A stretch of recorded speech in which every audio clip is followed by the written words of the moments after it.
I thought you had it, but reality ain't like it. And I'm finding that it's tragic that this shit's become a habit, but it's alright.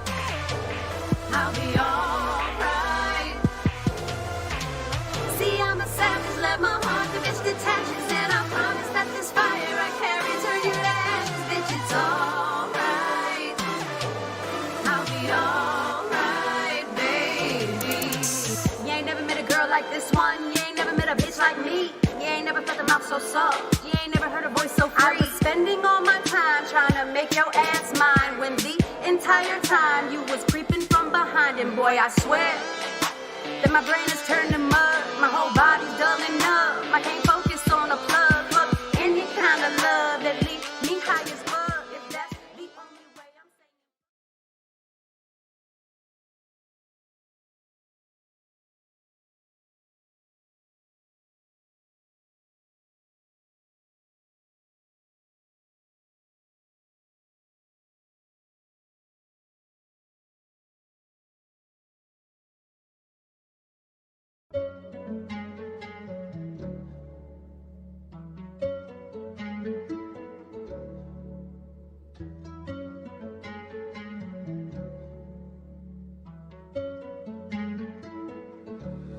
Peasant out, Pluto. Ice with a drip down my wrist one time. Living like a player, I can hit one time. Got one Glock on me, get hit a full time. Yes, it's back to the trap, it's been a long time. Selling bean pie when I in the bows high. She really can't swim when she in the boat ride. Yeah, you flexing with a winner this time. Got money on my mind, it's been a long grind.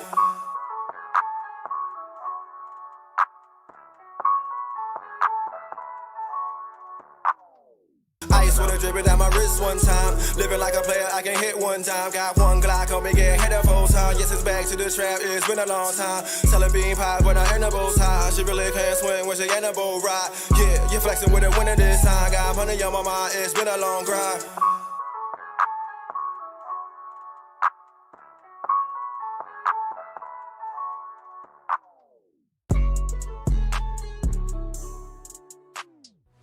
I was inspired by nature. This is the place where I grew up. And I remember planting my first tree at the age of 7 years old. My name is Elizabeth Wathuti. I'm an environmentalist and a climate activist from Kenya. I'm also the founder of Green Generation Initiative, and this is an initiative that nurtures young children to love nature and to be environmentally conscious at a young age. And of course, I started with the first thing that made me also connect to nature, and that was a tree. So I started a campaign that I dubbed the Adopt a Tree campaign, whereby I would ensure that every child in every school gets a chance to plant and adopt a tree each in their school compound. It helps them to realize that they can be a part of the solution to the environmental challenges that we are facing today. I have always envisioned a world where we will put people and planet above profits. Africa has to bear the biggest brunt of climate change. Most people are suffering and they are adversely affected, and also have got a lower capacity to adapt to the impacts of the climate crisis. Climate action calls for both system change and individual action at the end of the day. Every action matters, and by doing this, we will be changing this planet for the better. Young people are stepping up to the challenge, and they're taking leadership to call on governments to take immediate action. So let us make sure that we act on the demands of young people. Let us be responsible in terms of how we are going to leave this planet for all generations to come.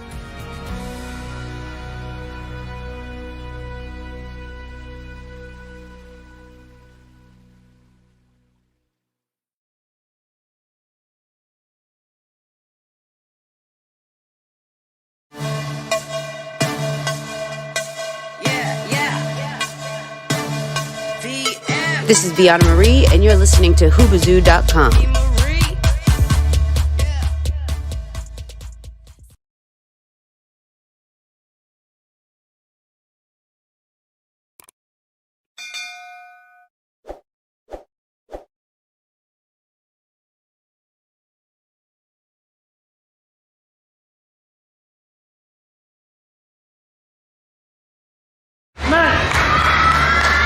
following conversation is real.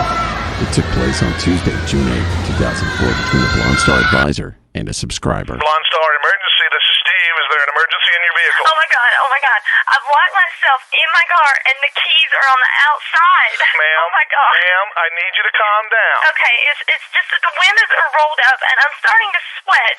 My keys are on the outside. Now, your keys are on the outside of the vehicle? Yes, oh my god. Now, does your car have automatic locks or... Yes. Okay, here's what I need you to do. Take hold of the inside of your door handle there. Are you doing this? The shiny thing. Grab the shiny thing.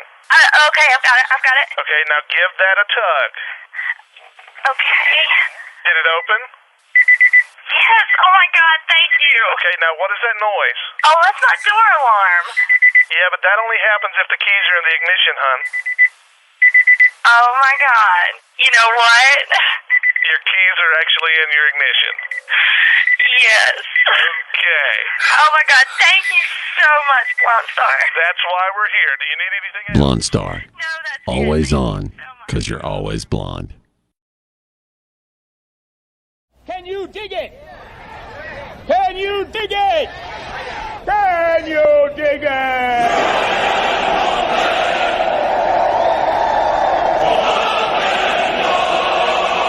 This is blasphemy. This is madness.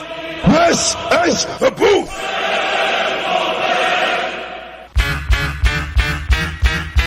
Staring down, looking at the blood-stained concrete. You're the dead MC, lying at my feet. You took a 9mm rhyme straight to your mind. Damn, my better split. This is my time, so I make my way up the block. Get to home base and lock that up. Crack the Cavassier and grab the phone. Call one of my troops up. Hope the soldiers homie says, yo, what's up, what's going on? Make it quick, cause I'm trying to get my Stella on. Nigga, your girl, I'm in the... These lyrical assassins tried to pull a hit, and then boom, came a noise from the other room. It was the boys in blue with the SWAT crew. They got us locked up for lyrical murder. It's one of them charges that you never heard of. It's the booth. The booth. The booth. The booth. Yeah, it's the booth. The booth. The booth. The booth. Yeah, we're killing all your podcasts like the HIV virus. You want to battle this kid? Huh, don't even try this. Back the up, think again, count to 10. You want to grab that mic just to get done in? It's the booth. The booth. The booth. The booth. Yeah, it's the booth. The booth. The booth. The booth. Yeah, it's the booth. Was he African? African. No. He was American, and he was like you. He looked just like you. He was Jewish. Just like okay, him. Jew. Okay. It's an odd crime for a Jew to commit. I'm pretty docile.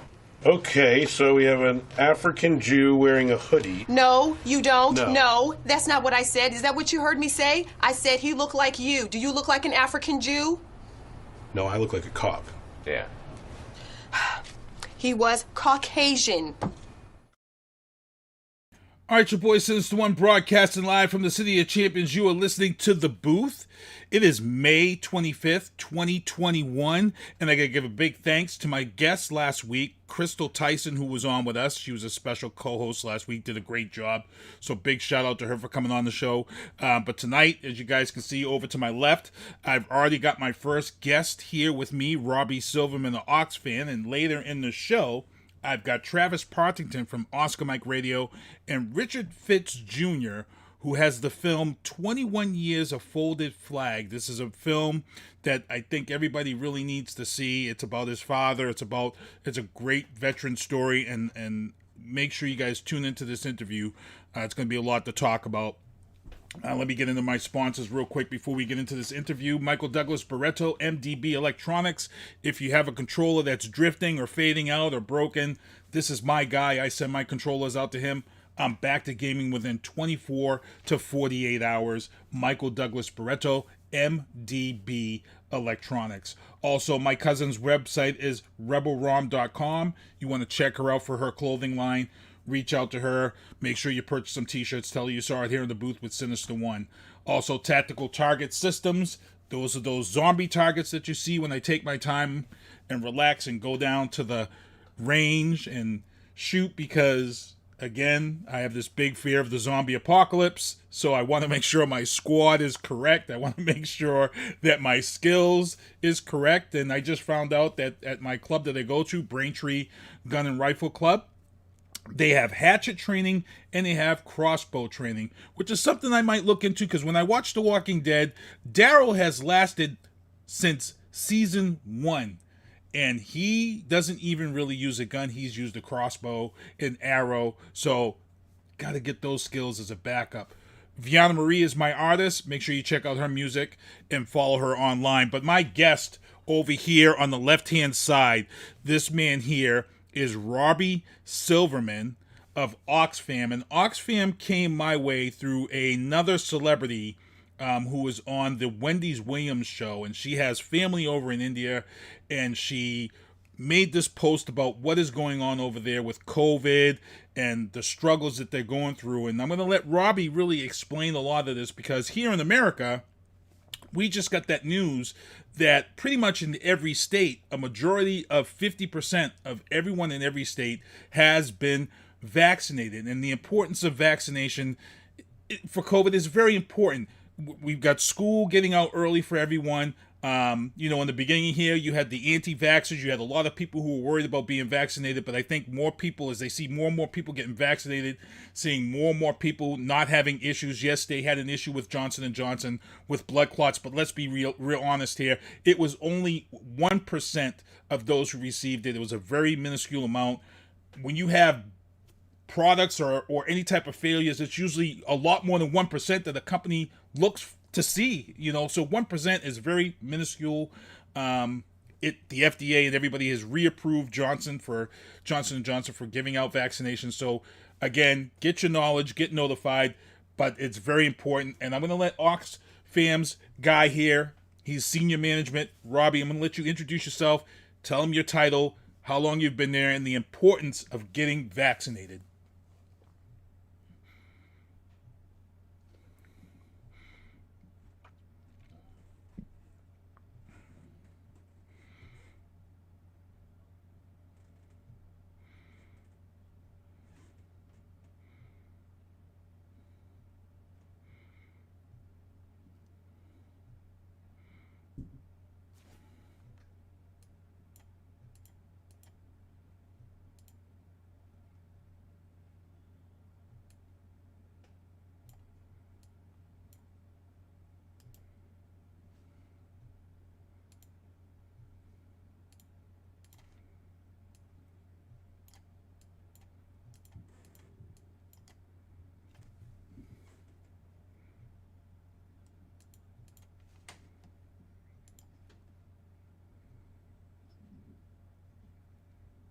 Incredibly dire right now, where you have hundreds of thousands of people being infected every day, thousands of people dying every day, and you literally have people, dying in the streets because there are no hospital beds, no oxygen tanks.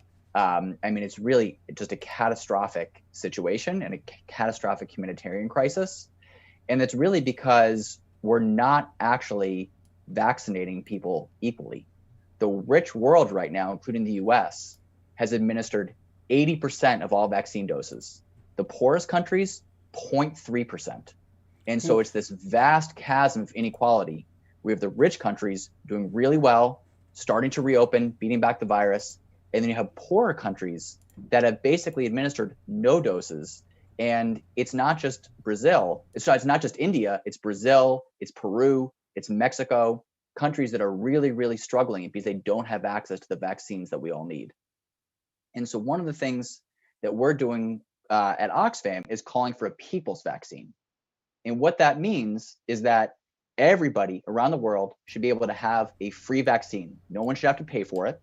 And vaccines should be distributed based on risk and need, not the country you live in or how much you can pay.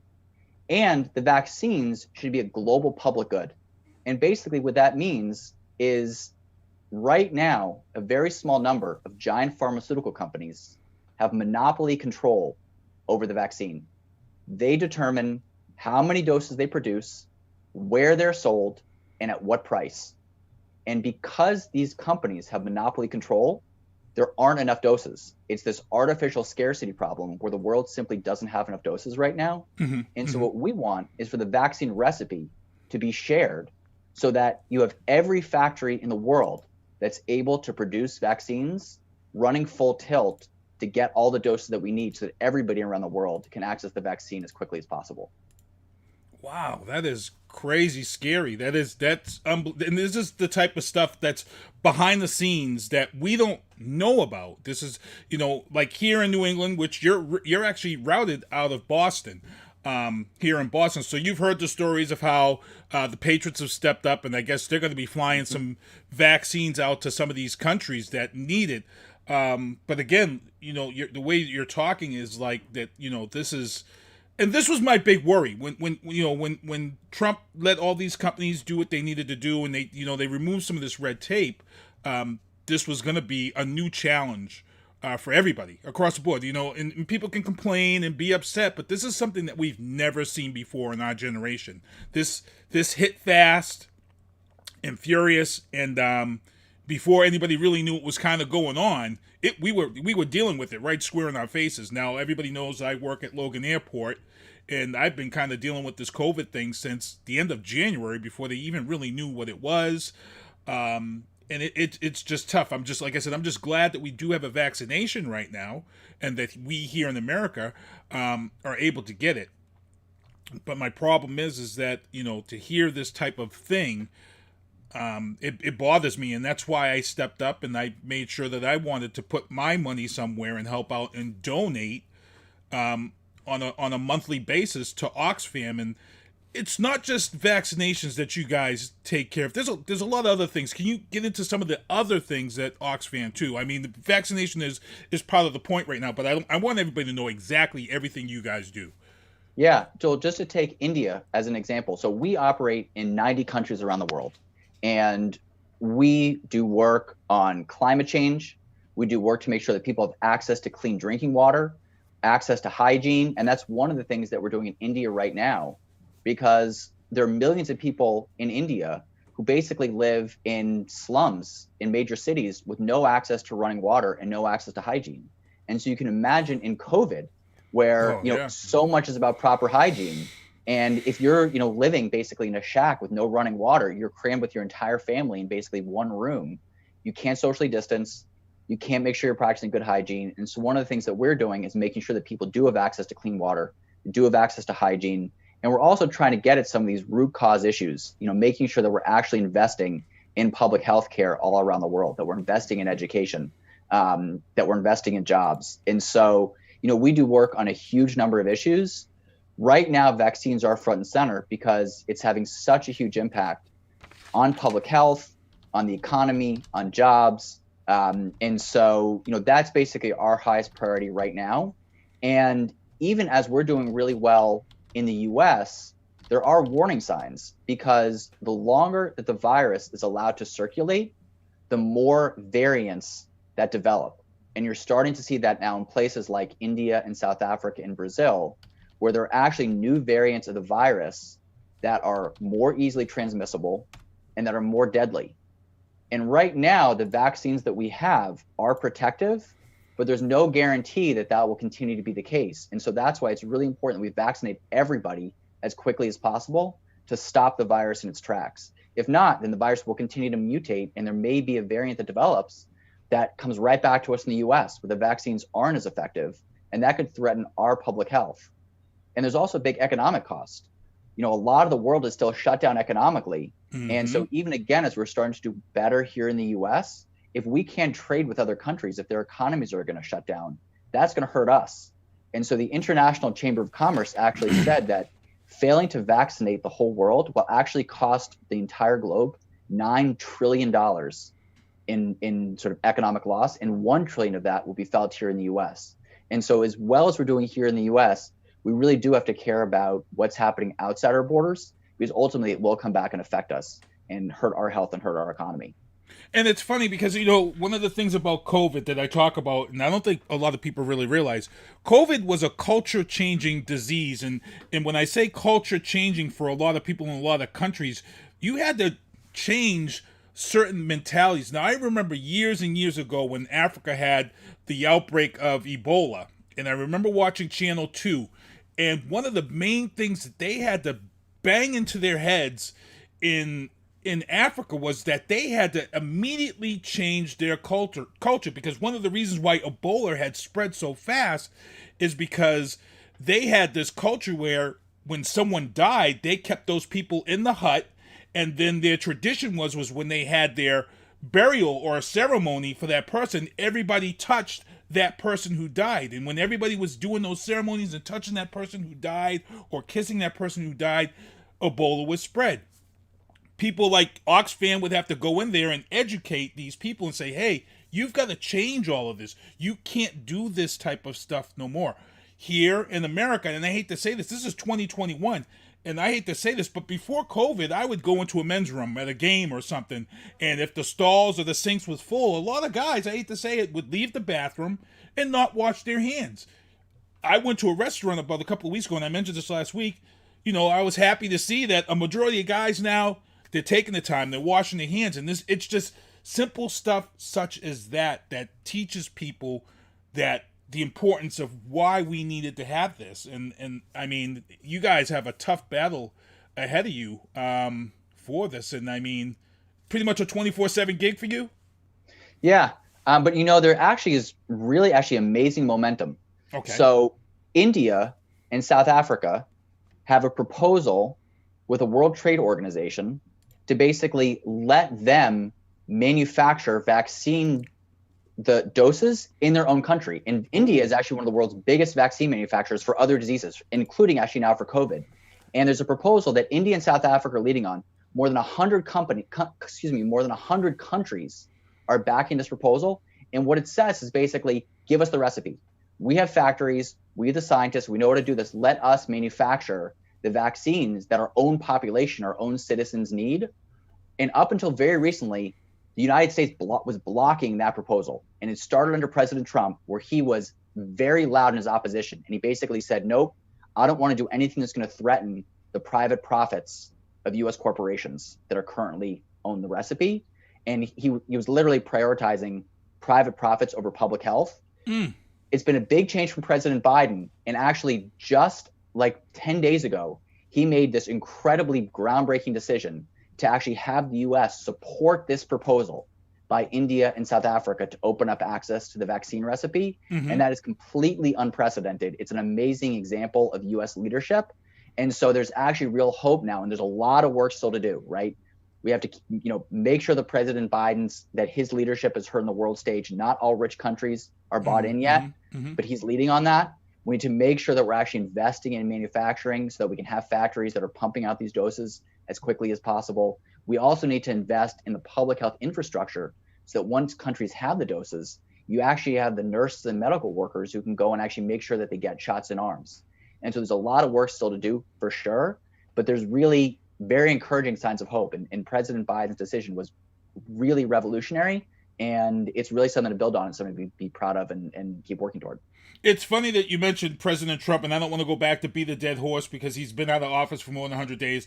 But it's funny you said it because one of the things I noticed, I follow politics for a long time, and when they announced that vaccines were coming, and President Trump was up there with the head of Walmart, and I was saying to myself, what does the head of Walmart have to do with vaccinations? And he was talking about all this money that he put in and this and that. And I said, this didn't seem right. This was not being done with the public mind in general. And for you to just turn around and just say what you said, that lets me know that I was right in what I thought when I saw who was up there on that stage when the vaccines were announced. This was all about who was going to get rich off of this. And that's sad. That's sad that was the main thing. That was where we were at.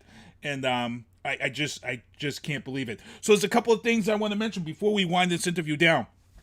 Can you talk about where people can make a donation and sign up and let them know the social media and all of that sort? Yeah, absolutely. So we need people to get involved in any way that they can. Oxfam.org is a great website, lots of resources. We have a whole section on vaccine access. Please sign up there. If you're passionate about this and you're able to give a little bit, we'd obviously welcome that. And also, we really need people to lift up their voices with political leadership in Washington, D.C. So, call your congressman, say we need a people's vaccine. We need to make sure there's equal access to this vaccine here in the U.S. and all around the world. And so whatever you're able to do, your voice, your wallet, any way you can participate, please get involved at oxfam.org. And as we're talking about the way to donate, people, if you're out there, if your kids want to help out, and I know a lot of young kids don't have money, but if your kid plays on Xbox or some type of video game system, I'm just going to pull this up here and just show you guys real quick. There is a global giving, global giving is part of something that's on Microsoft right now. And what they're doing is, and I'm going to pull up this right now so we can show it. This is their logo, Global Giving. When you go on Global Giving on your Xbox or PlayStation, and when you accrue your gamer score and gamer points, you can donate your points to Global Giving, which is helping out businesses like OxFam.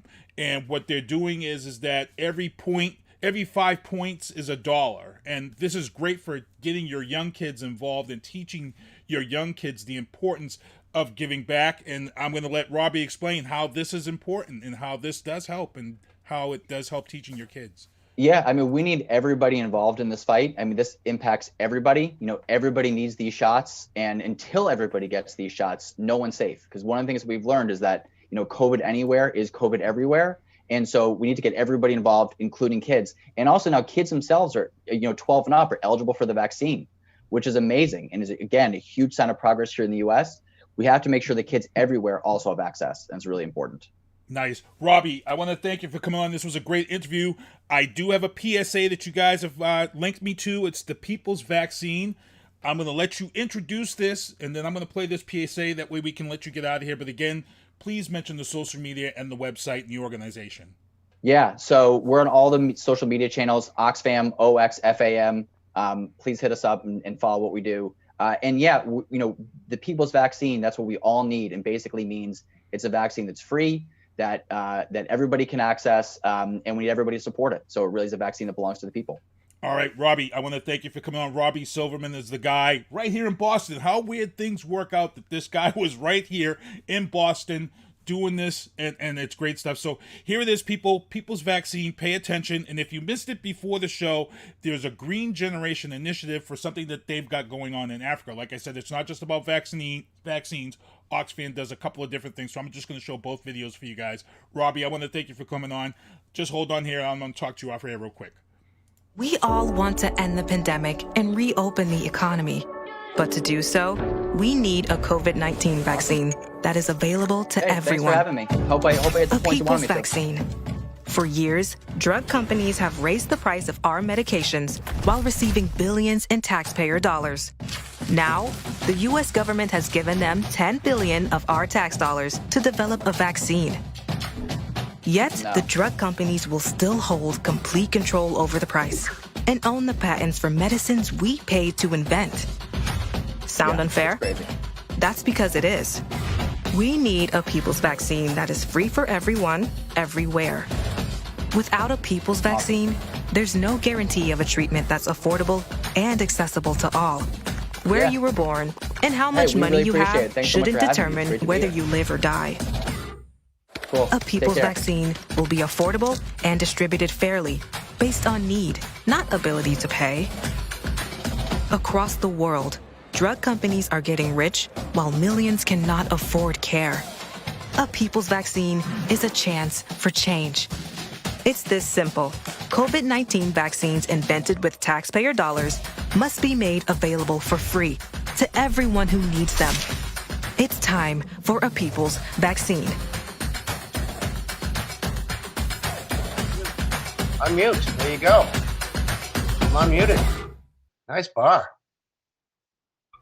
I was inspired by nature. This is the place where I grew up. And I remember planting my first tree at the age of 7 years old. My name is Elizabeth Wathuti. I'm an environmentalist and a climate activist from Kenya. I'm also the founder of Green Generation Initiative, and this is an initiative that nurtures young children to love nature and to be environmentally conscious at a young age.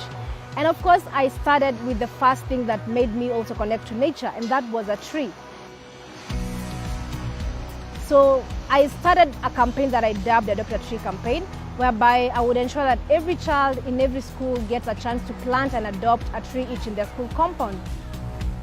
It helps them to realize that they can be a part of the solution to the environmental challenges that we are facing today. I have always envisioned a world where we will put people and planet above profits. Africa has to bear the biggest brunt of climate change. Most people are suffering and they are adversely affected and also have got a lower capacity to adapt to the impacts of the climate crisis. Climate action calls for both system change and individual action at the end of the day. Every action matters, and by doing this, we will be changing this planet for the better. Young people are stepping up to the challenge and they're taking leadership to call on governments to take immediate action. So let us make sure that we act on the demands of young people. Let us be responsible in terms of how we are going to leave this planet for all generations to come.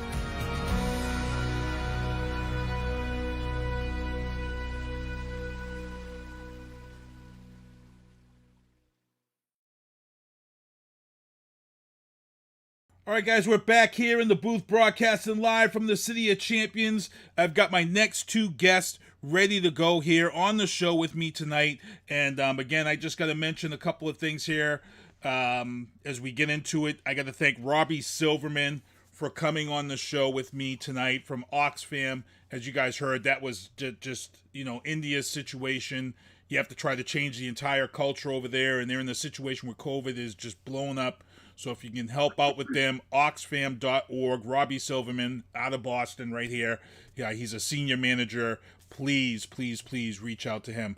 Again, I got right into my interview because it was very important. I wanted to make sure we got this interview out there. But I got to mention my brand new baseball cap, Bubba Wallace, 23 Racing supporting the brand, and Michael Jordan, those guys over there. Also, this past weekend was memorial for Marvelous Marvin Hagler, so I've got my shirt on. It was a star-studded event, and I will talk about that in my news segment and sports segment after the interview with these guys, but I got to get these guys going here.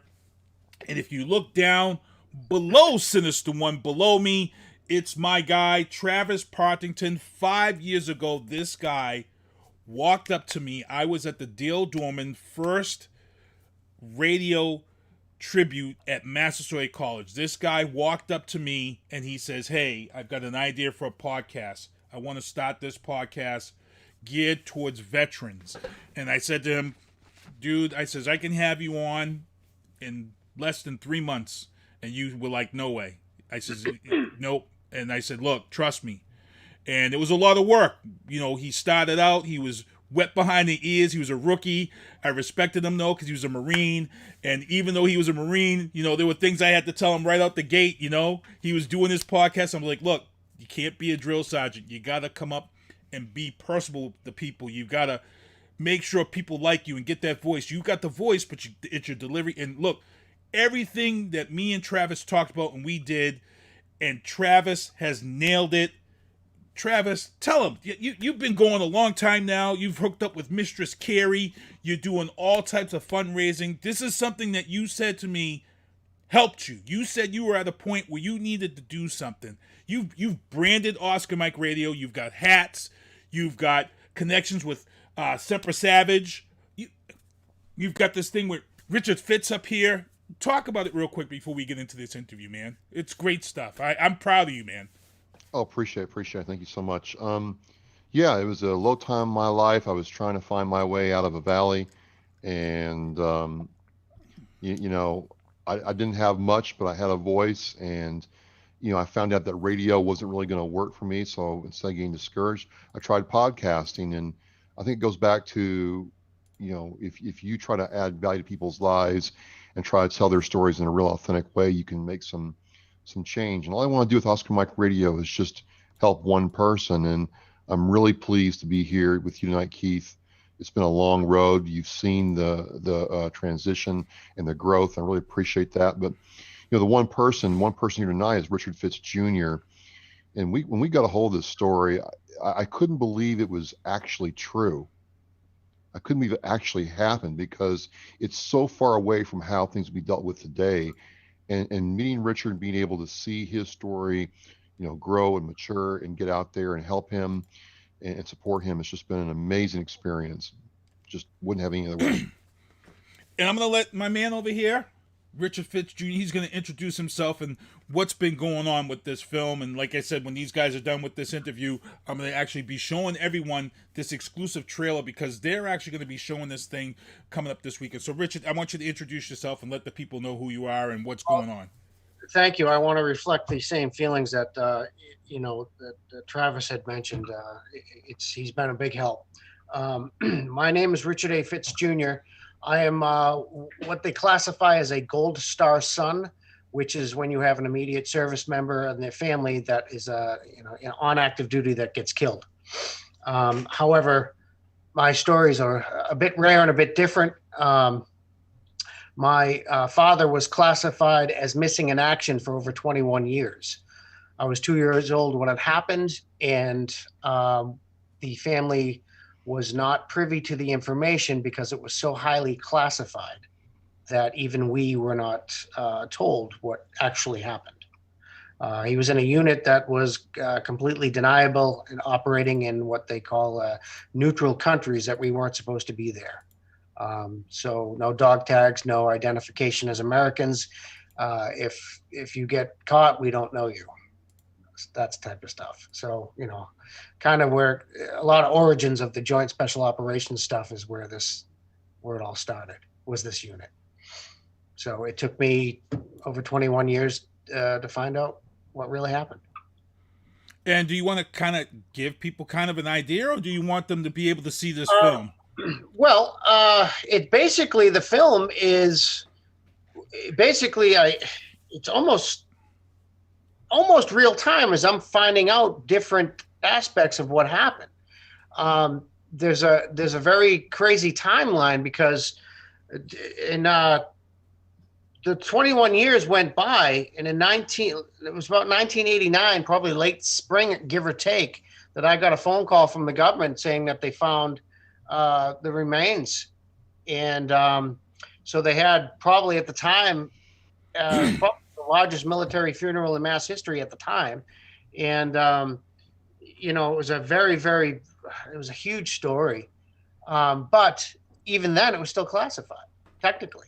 And it wasn't declassified until 2001. The unit was awarded a presidential citation, the entire unit, which is pretty much, I might have this wrong. It's pretty much like your Distinguished Service Cross or whatever. Mm-hmm. That's equal to everybody in the unit gets that. And that was in 2001, and they received that. And then that was right around the same time as the actual declassification. So, and after that time, is kind of when myself and, I started reaching out more, and other people started reaching out to me. So it wasn't really I didn't really set out to do a documentary. It was really one of those things. I tell the same story every time I talk about it. What it really came down to was my own son now was old enough to look at me in the eyes and ask me a question about my father that I didn't know the answer to. And so that kind of kicked me in the butt and said, maybe I should gather some of this stuff, get it preserved, digitized, etc. And I found a local producer to help me do that, convert videos and all that. Mm-hmm. Now I had known I had a story, but when it all happened, when it was, that 15 minutes of fame back in 90, it wasn't the right time. I wasn't ready. I needed to learn a lot more. I had to let it emotionally sink in. There was a lot that I had to deal with. Okay. And, so eventually it all took place. And then when I decided to start doing this, we decided to kind of, let's jump in and try to do a story. But when we did it, I was traveling across the country, interviewing, finding out, different names, different people, different connections. And I was literally finding out new information as I went, because none of this was documented. Back in the day, nothing happened in real time back then. Like, they didn't have the technology. Correct. They didn't have somebody recording everything that went down. Most of their records were either intentionally destroyed or just weren't taken down because again, we weren't supposed to be doing that stuff. Wow. So it took me a lot of digging, and it just kept happening. And then when I hooked up with Travis, he was a huge support. This is he's part of all this ball getting rolling. And as of the last, if you want to take the lump of the COVID shutdown all of us had, if you want to remove that, the last few years, it's really starting to snowball. And it's we've made a lot of connections, a lot of good support coming through. And I'm hoping that the story will be able to be spread out even further. And you've got this thing on Saturday night, the 29th, coming up here. Travis, you want to talk about this? What's going on? You guys actually were doing a test over Restream this past weekend, and it looked really good. I can't wait to see how you guys are going to do on Saturday night. I think this is something that everybody will need to tune in and see and watch, but I'm going to let you get into that and talk about what's going on Saturday night. Yeah, we did a stream last year, and we liked it. And Richard and I are kind of kindred spirits when it comes to continuous improvement. We're never really happy, and we started thinking about a way we could do this again and make it better. And so one of the challenges we had was, well, how do we get this out to more people? And you had told me about Restream, and I started dialing it in, and Restream solves that problem. So basically we take the MP4 of the movie, for all you techies out there, and I put this on a computer that I built just for streaming. It's hardware to liquid cooled to push data fast with no latency at all. Then we hook in our audio, and we push the movie. We have a little special 20-minute presentation before the movie for everybody. I won't give that away. But then after the movie, we're going to have a live question and answer period. And I'm really pleased. Richard talks about how this is growing. Danielle Rocco, who is a Marine mom, she does Devoted to a Soldier, is going to come down from New Hampshire and do a lot of the MC work. So what it's going to allow me to do is run some of the behind the scenes stuff while she is doing the live Q&A, the MC, so on and so forth.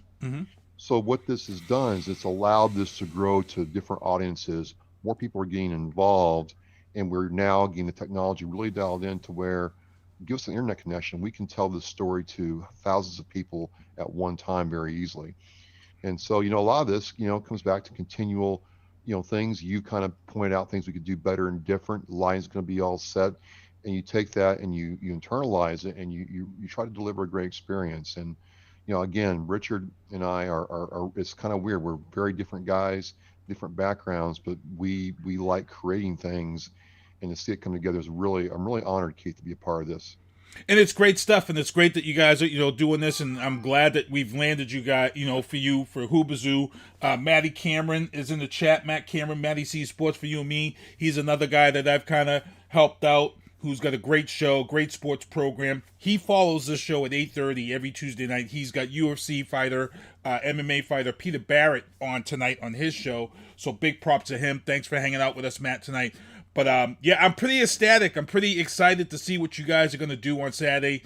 Travis, this is a big live thing for you. I'm pretty proud of you for what's going on. Your sound and everything has just been amazing. And and I watch you, I follow you, but it's to the point now where Travis is, the training wheels are off and he's riding his bike around the neighborhood. That's kind of how it is with me and Travis right now. There was a time where I was there for him for almost everything. Travis would be hitting me up during the week and full of questions, and I said, hey, Travis, there's no such thing as a bad question. If you got to ask me something, just ask me. I'm not going to bite your head off. I'm going to be honest with you with everything, because I know you want to build a brand and a product, and as you guys see behind him, you've got the Oscar Mike radio logo, Veterans in Action. It's just a beautiful thing, and now you've hooked up with Richard Fitz.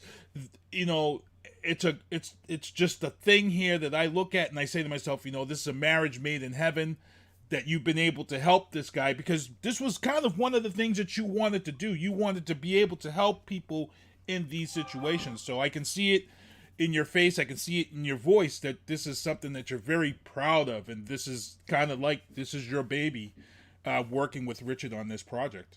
Well, it goes back to what we talked about, Keith, where there's a lot of podcasters who want a podcast, but they don't want a podcast. They don't want to put in the grind and work. That's right. That's right. And then, Rich and I have talked very privately about this, so I'm not saying anything out of turn here, but, a lot of Vietnam veterans still to this day feel like they're forgotten. A lot of the Iraqi veterans get the props, World War II guys get the props, but there's a whole section of Korean War and Vietnam vets who are pretty much forgotten. And, I promised him I would do whatever I can to help tell the story, because it's so unique and so personal that you can't believe it's actually the truth. So if this is where I'm supposed to be with Oscar Mike Radio, then I'm pretty happy to be here with you, Richard. Well, I appreciate that. And I can speak on that about the story itself. The unit and the operations that my father was taking place in, it's known as the Secret War because nobody knew about what was going on. Mm-hmm. This unit at times had over 110% casualty rates. How does that happen? The Americans on these teams were getting injured more than once or killed, and the ones that are injured, they were going back out. And it was all volunteer. So a lot of this stuff you don't hear of today. And so, I'm sure that is one minor reason in a way that Travis wanted to tell the story, and he wanted it to be known. And the same with me, but it's a lot more of a personal connection because we have two different stories that go on simultaneously. We have my father's unit story, and you also have my story and the trajectory of my life and how that happened, how it was caused, or, the direction I went after it. So I think it's I think for both of us, Travis included, it's something that we have a passion for. And it really fit well together with both of us as far as, like he said, the creative part of it. And we like to keep things getting better. I think Travis inspired me in a way because every time I hooked up with him, I saw the improvement. And it was really inspiring because I'm, not to make it about me, but I'm a musician. This make it about you. Come on. This thing, I really jumped in on the movie part, with my producer when I first started making it. And I said, well, screw it. I'm going to do the soundtrack. And this gives you an idea of, it's kind of reminiscent of how Travis was in a way, because I didn't really know, and I'm not that up on my tech, on my programs, but I went and got a program. I didn't even have electric in my basement. I drilled holes through my floor and dropped extension cords just so I could do this type of work. I learned it as I went, and I was able to put the entire soundtrack together. So when I see Travis, and I see every time I see him, he's stepping up and getting better and better. It's very inspirational. And none of these things, none of these stories or anything happen overnight. You have to keep working at it. And so even though we completed this movie in 2018, it was debuted at the Special Operations Association reunion in Vegas in 2018. Went through the film circuits, did film festival circuit, and did very well. But it's got to keep the momentum going, and there's a lot of people out there that don't know about it. And so things like this that happen, it starts to snowball and we get more people involved, and having Travis on board and doing these, I get to have somebody else involved now that I can spark an idea or have this thing going on, and I can go to Travis and he can go, you know what, we can do that. And you guys mentioned Danielle, which I believe is involved with Devoted Soldier Program. She's actually in the chat, so hello to Danielle for coming on here, and she's going to be involved, as you guys said, that she's going to be your MC on this event on Saturday night. Now, I was watching you guys during your restream test. You guys were talking about that the actual mission that he was on is featured in the video game, and you guys are going to be, yeah. Go ahead. That is crazy. Well, there's a lot going on here. The unit is called Mark V SOG, and these SOG gentlemen, because there was no records, they've written books, they've done this. There's a lot of stuff going on within the last 10 years, if not more.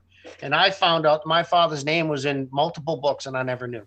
So Now they got video game Armor 3, which is Savage Game is a partnership with or whatever. But my understanding, they're one of the bigger video game companies in the world. Mm-hmm. They're doing their part to honor this unit. And it's actually based on one of the gentlemen knew my father from the service. And he's a consultant and a few other these guys that I knew as well.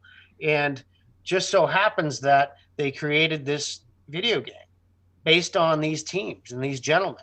And it just so happens to be that, within this video game, it has a part of one of the missions you can do was called Eldest Son.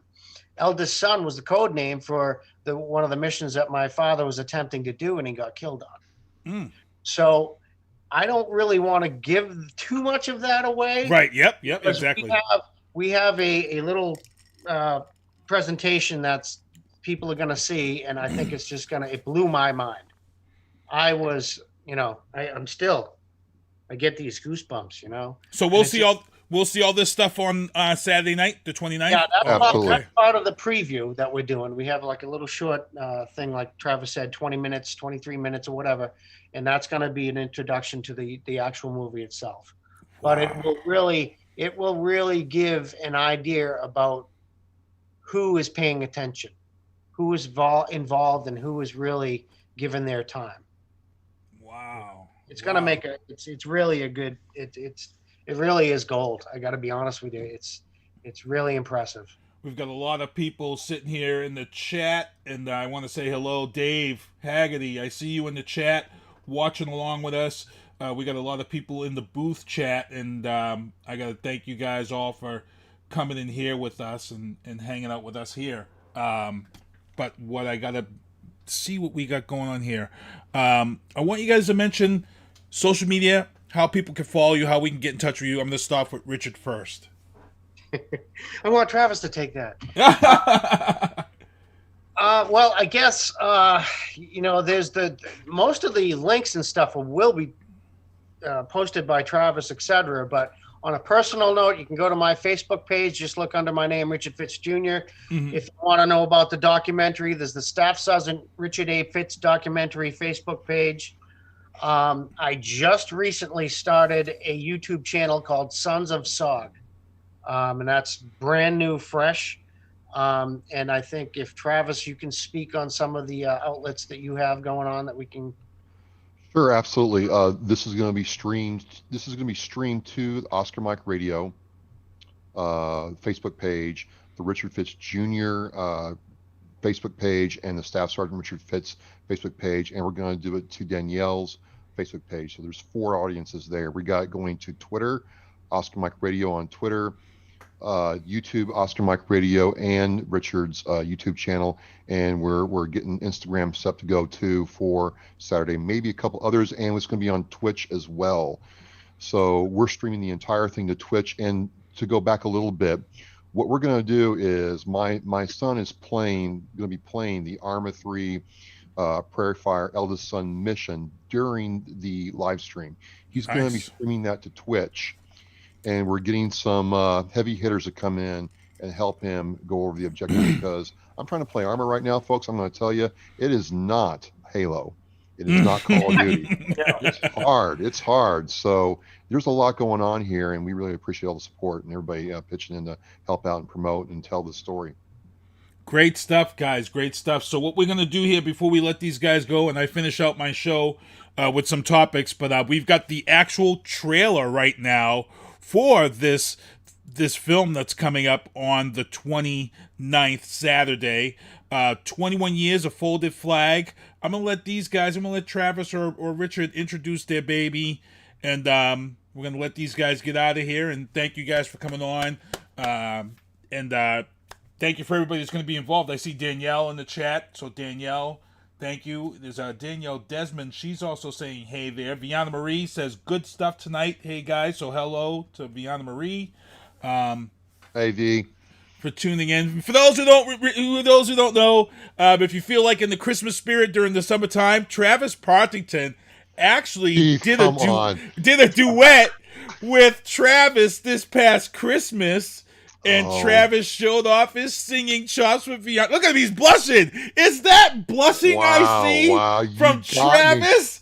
You got me. Wow. That's hard to do. Even his mom was happy when he told her.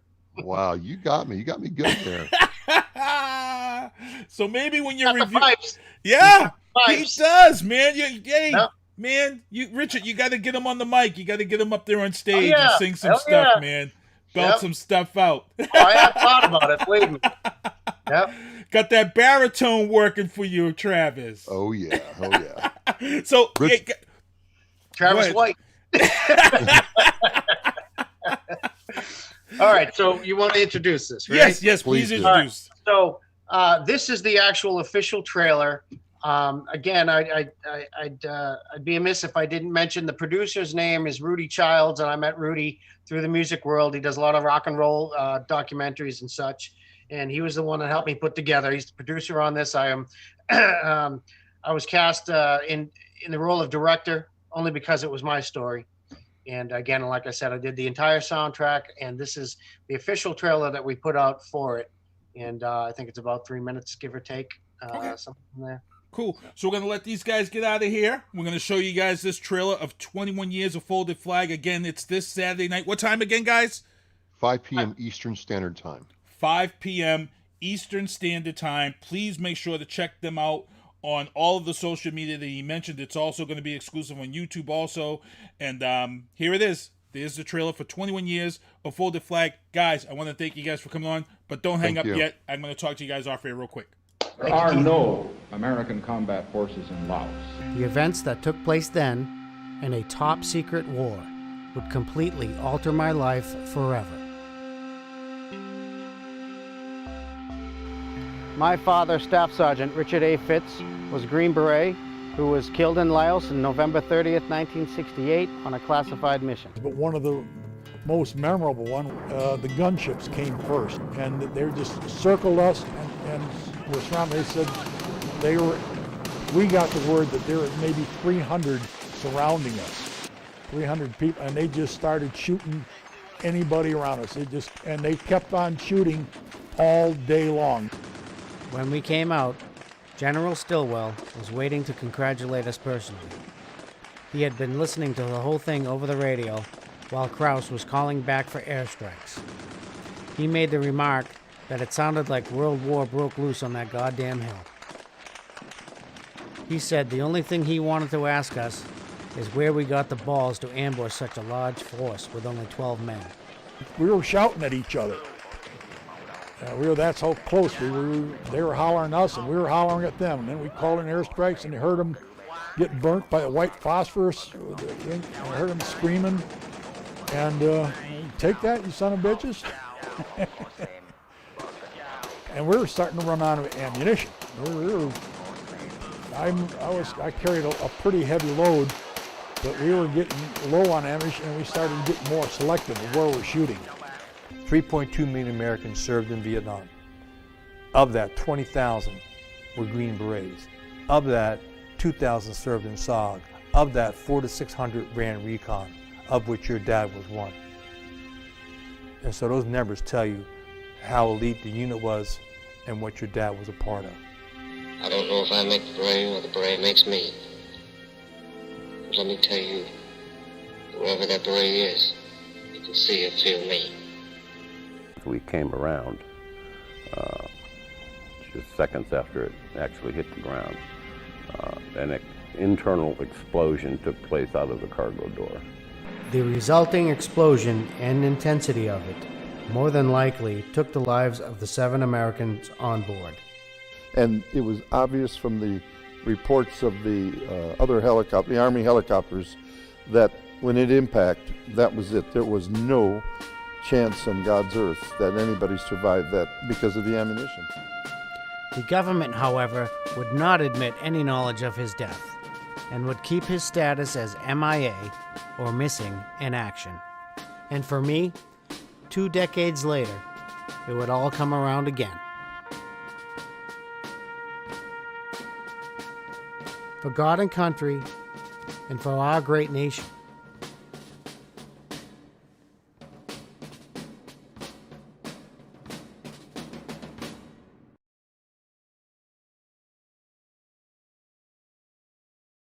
That was the trailer for 21 Years of Folded Flag. And again, that's going to be this Saturday night, May 29th, 5 p.m. You want to make sure to check these guys out, this event, to watch. It's going to be great stuff. And I want to make sure that everybody's out there and they can be able to see this and watch this. And I'm excited. I'm so excited. And Travis, I got to thank you for coming on and hanging out here. And it's good stuff. But if you guys want to hang along here, I'm going to get into my show. Got about 8 minutes left, so I got to blow through it and get into our topics. As I mentioned, Marvelous Marvin Hagler Day, Public Memorial was this past week. Bernard Hopkins, Tommy Hearns, political and celebs abound here in Brockton. I was so happy to be a part of this and be able to see this. It was great stuff. And just to show you guys kind of real quick, there was a gentleman there, a graffiti artist, who took the Sports Illustrated cover.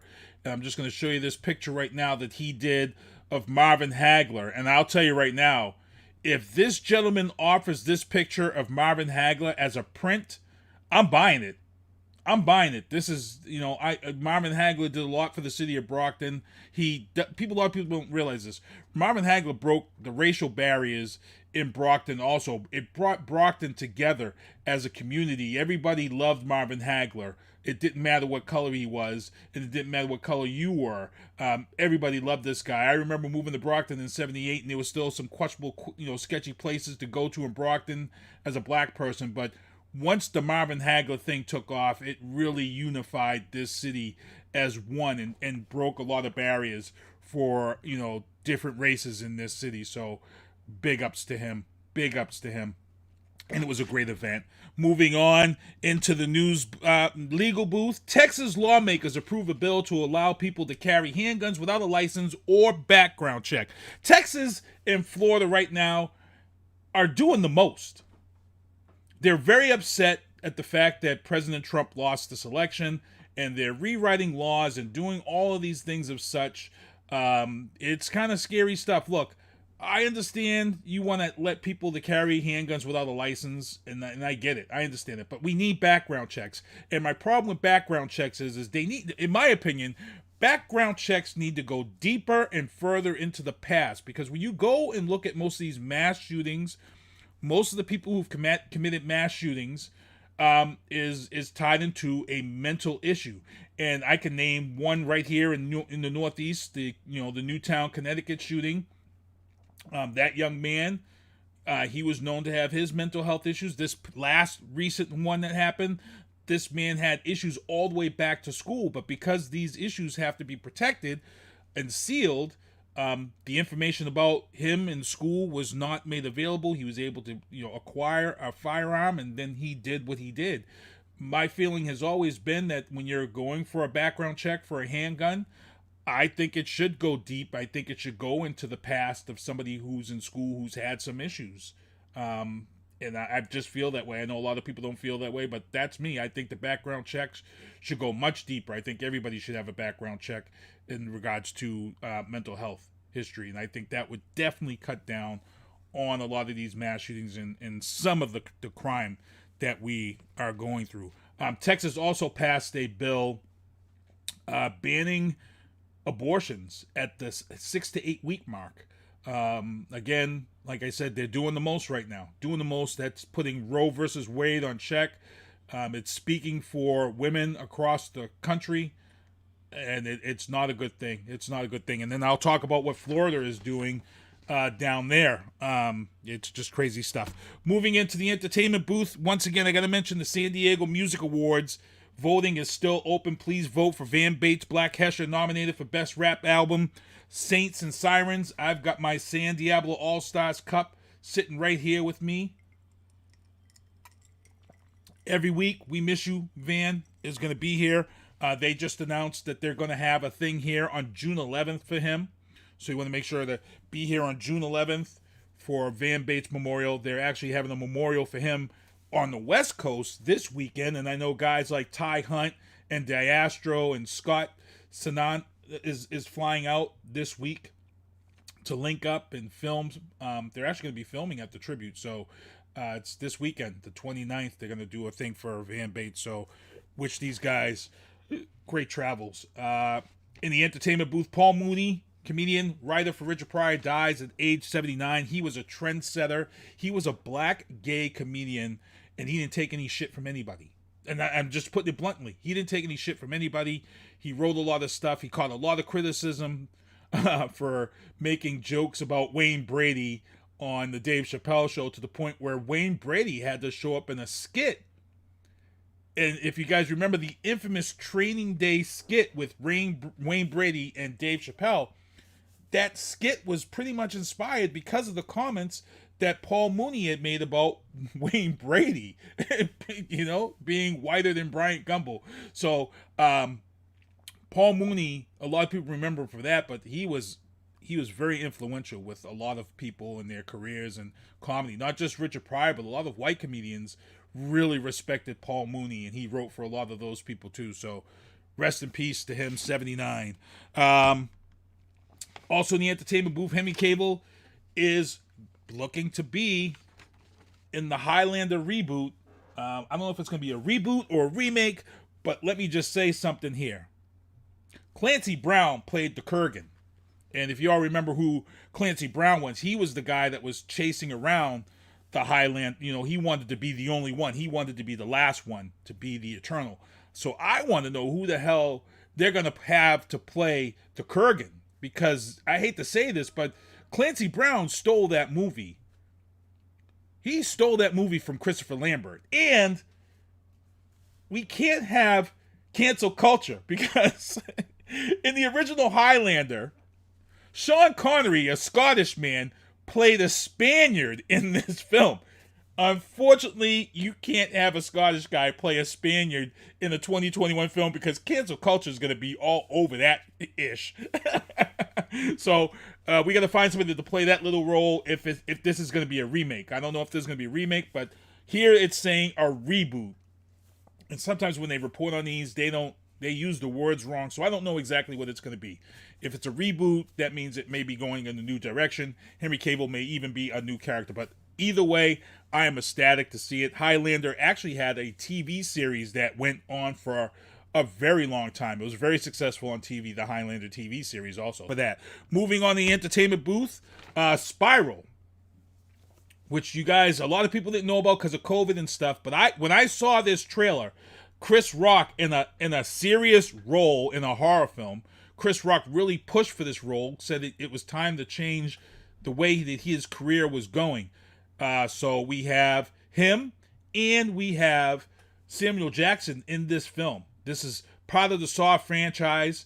It opened up 2 weeks ago, and it's now pushed Saw franchise over the 1 billion mark in the global box office for the franchise altogether. I might have to take some time Friday night and might have to go check out Sprial, because it's getting good reviews. They're saying it's very good. Matt Cameron says, don't know how to take this film. It's getting good reviews. They're saying it's real good. This is the whole Jigsaw thing. Chris Rock, Sam Jackson. I got to check it out. I've got to check it out. So I'm here to say it's time to go. In the entertainment booth, closing this out, Marvel Studios releases the Eternals official teaser trailer. And guess what? I've got it here for you guys right here, right now. And let me just show this for you guys right now. This is the Eternals MCU trailer. Star-studded cast. And it's big things. So here we go. Eternals teaser trailer, Marvel Comics Universe. I'm dropping it.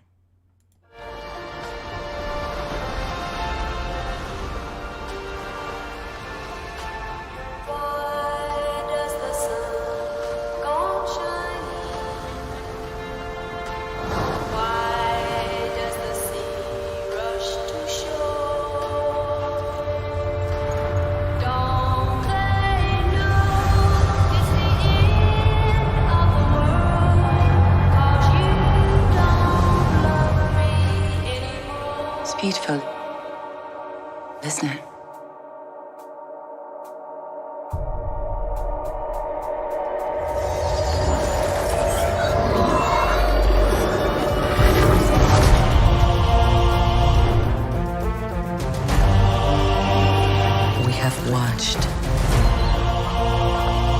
guided. We have helped them progress and seen them accomplish wonders. Throughout the years, we have never interfered until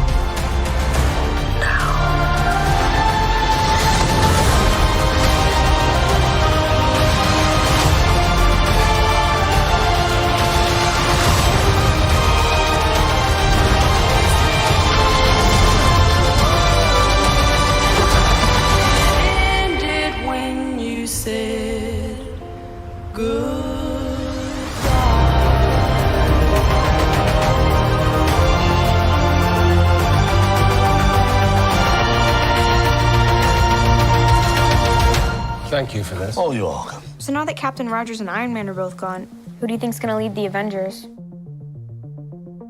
I could lead them.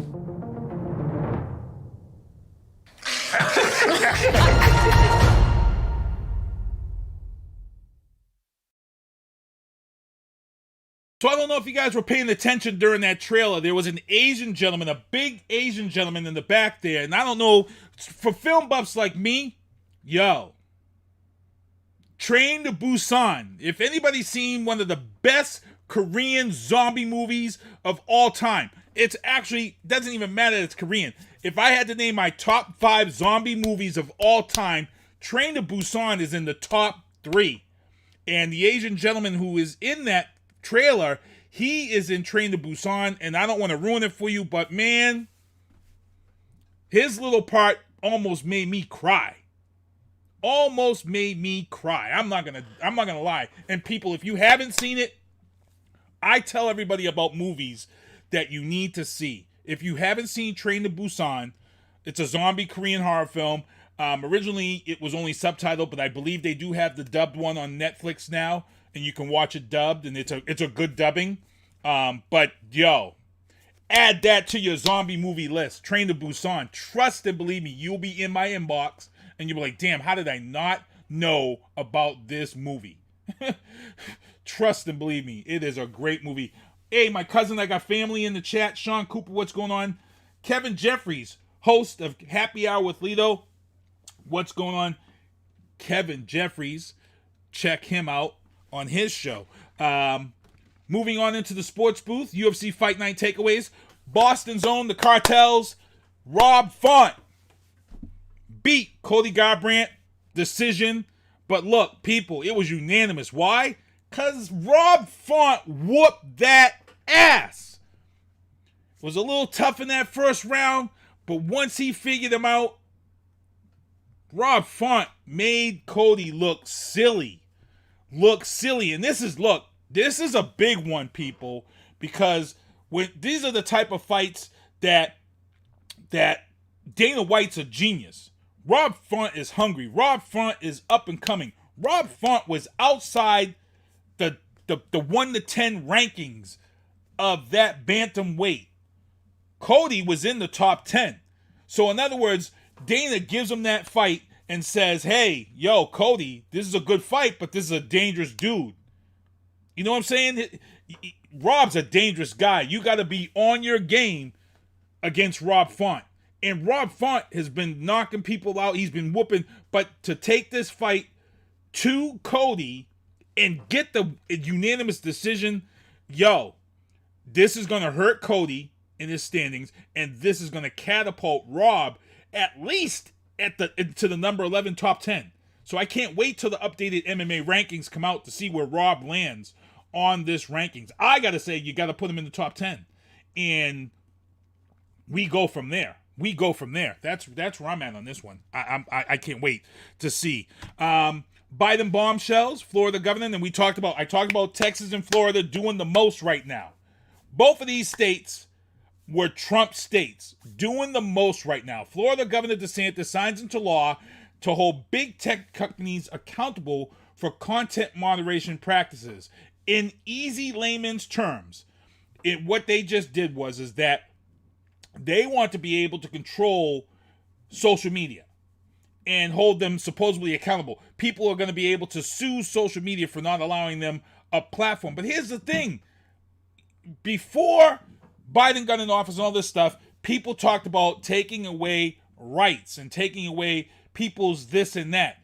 This law right here is taking stuff away from people. It's taking the rights away from private companies.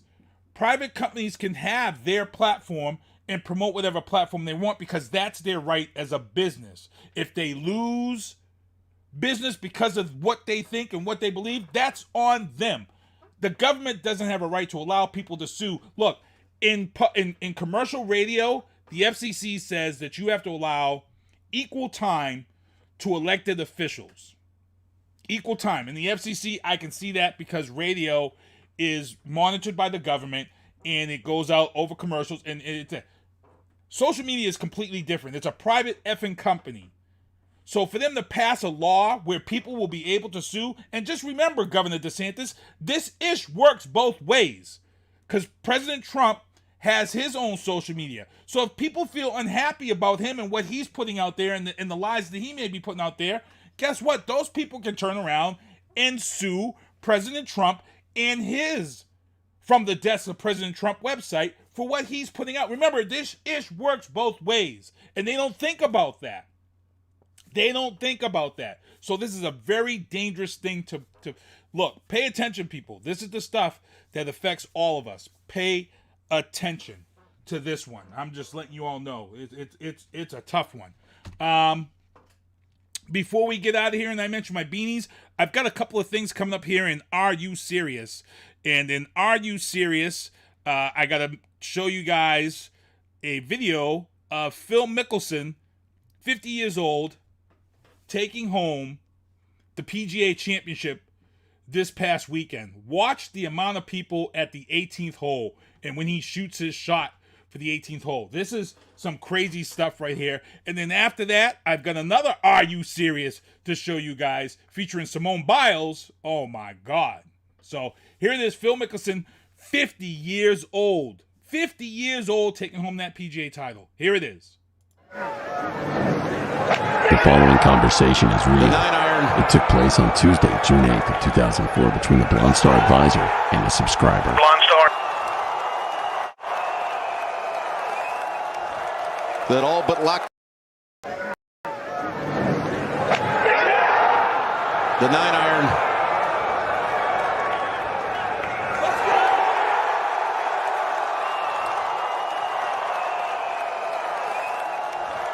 That all but locked it up.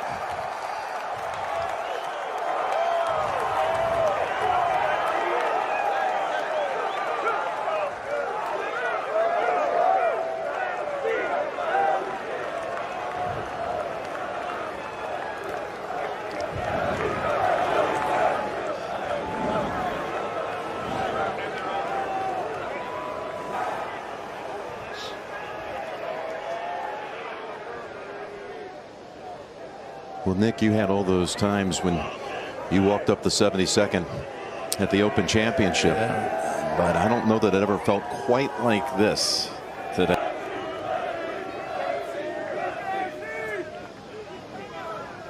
And Phil is about to serve his people.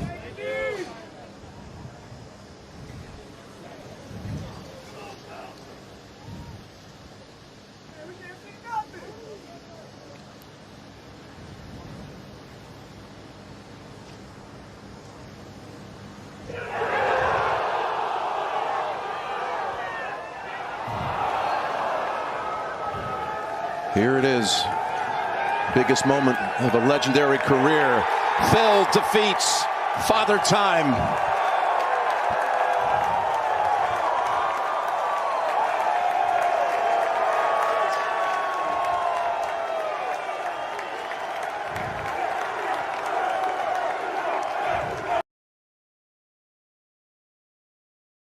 All I could think of was the ending scene in Caddyshack when they're about to win and beat Chief Smalls, Judge Smalls. Remember that scene when they're on the 18th hole and, you know, miss it, Danny, miss, you know, and man, that's all that reminded me of. And just imagine as the word was spreading around the clubhouse that Phil was about to win this, and everybody leaving their drinks and leaving the clubhouse and creating that mass scene there for that 18th hole, that was just amazing. And congratulations to Phil for taking home that PGA title. Uzi Juan Kenobi in the chat. What's going on, man? Thank you for showing your support. Before I close out the show, Simone Biles nailing that double pike. If you haven't seen it yet, are you serious? Defying gravity. Look at this. Are you serious? Just watch.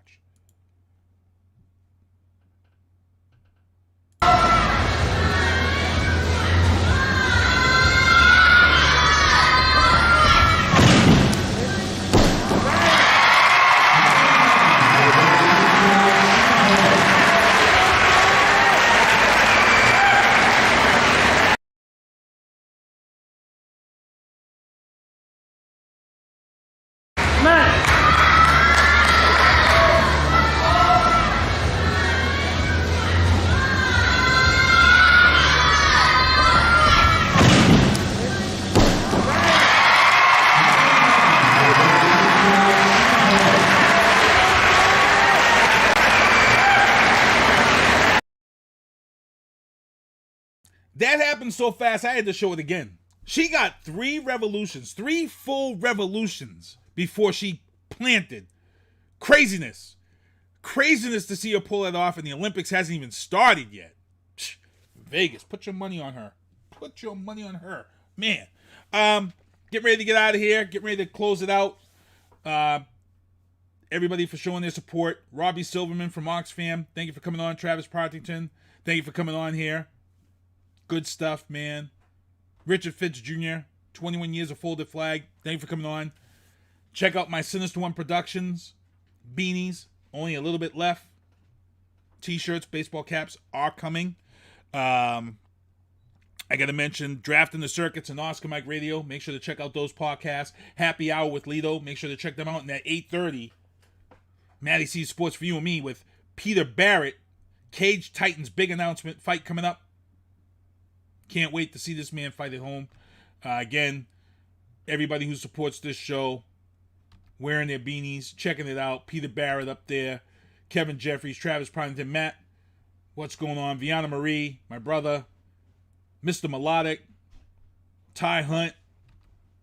All you guys, man, holding it down. So I'm truly blessed. Again, check out Oscar Mike Radio, Matty C Sports for You and Me. And 8:30 is the show. One more time, again, I got to give a big shout out to Melissa from Hot 96.9. Got to show you guys this one real quick before we get out of here. Melissa from Hot 96.9, much love. Big claps to her. Melissa from Hot 96.9 actually shared on her Instagram story today. Shout out to Brockton's own at Viana Marie. When you swipe up, it was going right to Viana Marie's video, What You Know About V. What You Know is the name of the video. And what I'm actually going to do here for you guys is I'm actually going to show you guys her video. And then I think we're going to go into SpongeBob Take Us Home. I think that's exactly what we'll do. So I'm going to give you guys the video that everybody's supporting and sharing and holding it down for us. I love it. And I know there's not much I can say other than we thank you. We thank you. So I'm going to show you this video, What You Know, featuring Viana Marie and Brandon Grimes in the cameo. And here it is, What You Know About V. And then SpongeBob will take us home.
Thank you for listening to The Booth on Hoobazoo and HatcherRadio.com. Please follow the Facebook page and subscribe to the podcast at Apple Podcast, iHeartRadio, and Spotify.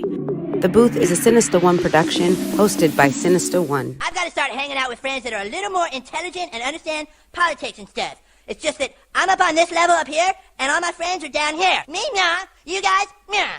Maybe a little more down in here. Screw you guys, I'm going home.